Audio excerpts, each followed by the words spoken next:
बिस्मिल्लाहिर्रहमानिर्रहीम। अस्सलाम वालेकुम दोस्तों, उम्मीद करता हूँ कि आप सब खैरियत से होंगे। अल्लाह पाक आपके कारोबार में बरकतें वसअतें अता फ़रमाए। दोस्तों, आज की इस व्लॉग में बात करेंगे कि सफाई के हवाले से कि हम अपने फार्म पर सफाई कैसे करते हैं, सफाई का निज़ाम कैसा है। दोस्तों, हमारे अक्सर जो लोग हैं पाकिस्तान के अंदर, वो जब डेयरी फार्म का नाम सुनते हैं तो उनके जहन में सबसे पहली बात ये आती है कि वहाँ पर गोबर ही गोबर होगा, ठीक है। और डेयरी फार्म के अंदर, डेयरी फार्म के अतराफ़ में गोबर होगा, और यही उनका कंसेप्ट है, यही उनके जहन में सबसे पहली चीज़ आती है। लेकिन दोस्तों, हम अपने फार्म पर इस चीज़ को मेंटेन करते हैं, मैनेज करते हैं कि हमारे फार्म पर जो है वो डेली बेसिस पे सफाई हो।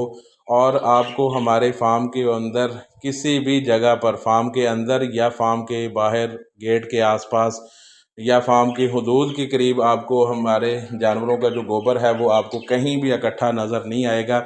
हम इस चीज़ को मेंटेन करते हैं कि जितना भी डेली बेसिस पे हम इसकी सफाई करें तो वो सारा गोबर उठा के हम खेतों के अंदर डाल के आते हैं, ताकि हमारा फार्म साफ़ सुथरा रहे।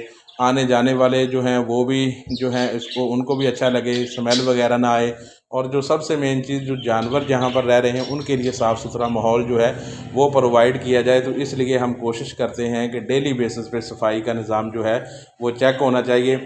और अभी आपने डेयरी फार्म देखा, ये आपको गोट फार्म के अंदर जो है, जो हमारा बाड़ा है बकरियों का, वो भी आपको चेक करवा रहे हैं, ठीक है।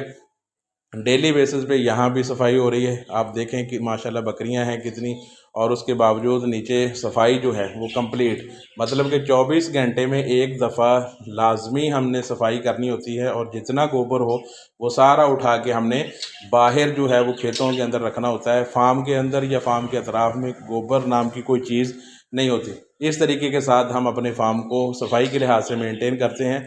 तो आप लोग भी अपने फार्म को इसी तरीके के साथ मेंटेन रखें सफाई के हवाले से। इससे आपके जानवर भी खुशहाल होंगे, और सफाई वैसे भी निस्फ़ ईमान है, और हम बतौर मुसलमान जो हैं वो सफाई को हमें पसंद करना चाहिए। तो आप लोग भी अपने फार्म को इसी तरीके के साथ मैनेज करें।